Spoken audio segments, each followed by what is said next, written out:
Bismillahirrahmanirrahim. Assalamualaikum warahmatullahi wabarakatuh. Kaifa halukum jami'an? Alhamdulillahirabbil alamin wa bihi nasta'in, amma ba'du. Semoga kita selalu dalam lindungan Allah dan sehat walafiat di masa pandemi.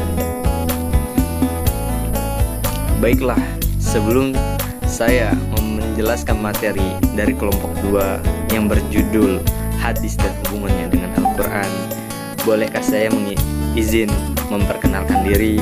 Nama saya Muhammad Neza Ferguson dari kelas G semester 2 Muamalah. Baiklah, di sini saya akan menjelaskan hadis dan hubungannya dengan Al-Quran. Sebelum kita menjelaskan panjang lebar tentang hadis dan hubungannya dengan Al-Quran, perlu kita ketahui, yaitu pengertian hadis dan Al-Quran.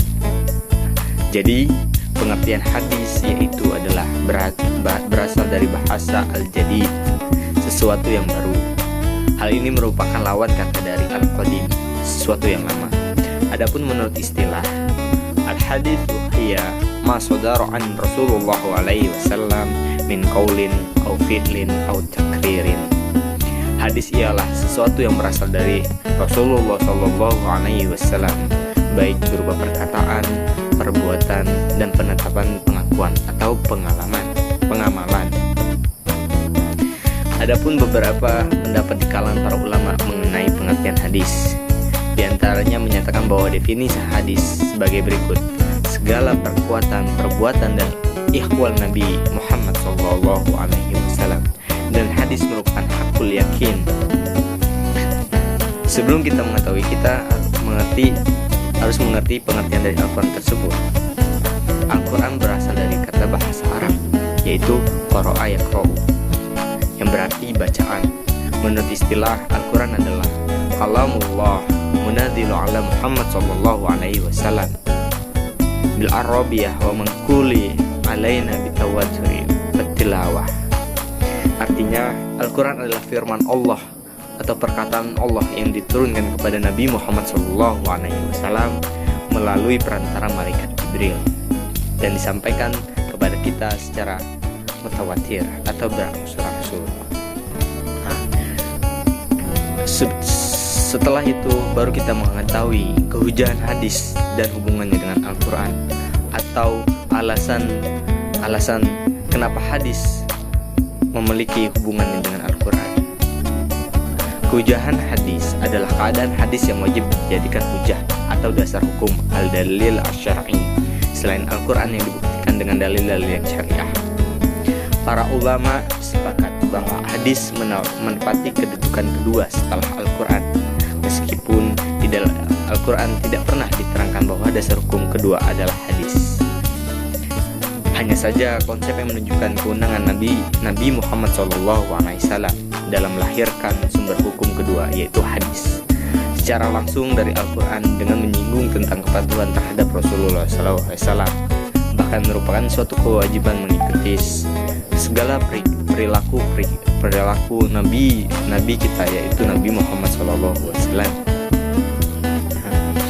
Setelah itu baru kita mengetahui apa hubungan hadis dengan Al-Quran tersebut dan apa fungsi hadis tersebut. Baiklah, di sini saya akan menjelaskan hubungannya hadis dengan Al-Quran, yaitu adalah Al-Quran hadis dan hadis sebagai pedoman hidup kita, sebagai hukum dan ajaran umat Islam. Antara yang satu dengan yang lainnya tidak dapat dipisahkan. Al-Quran sebagai sumber ajaran utama yang memuat ajaran-ajaran bersifat umum. Oleh karena itu, kehadiran hadis berfungsi sebagai sumber ajaran kedua setelah Al-Quran untuk menjelaskan bayan keumuman isi Al-Quran tersebut, atau untuk memperkuat Al-Quran tersebut, untuk menerangkan penafsiran-penafsiran yang ada di Al-Quran tersebut.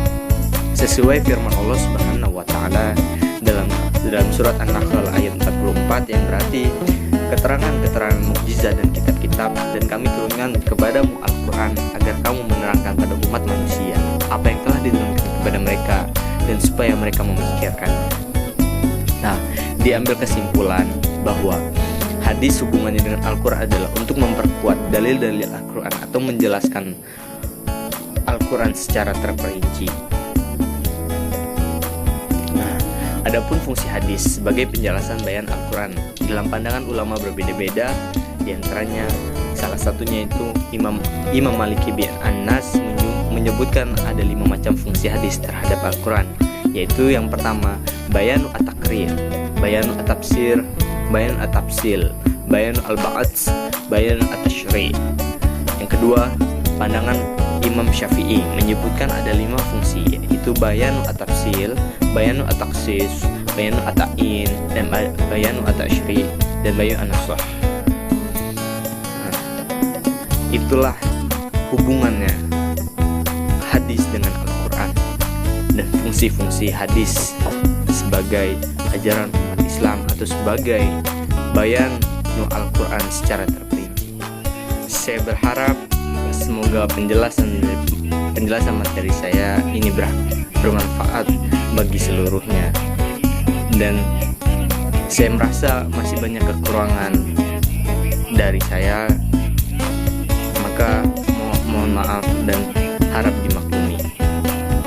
Saya akhiri. Assalamualaikum warahmatullahi wabarakatuh.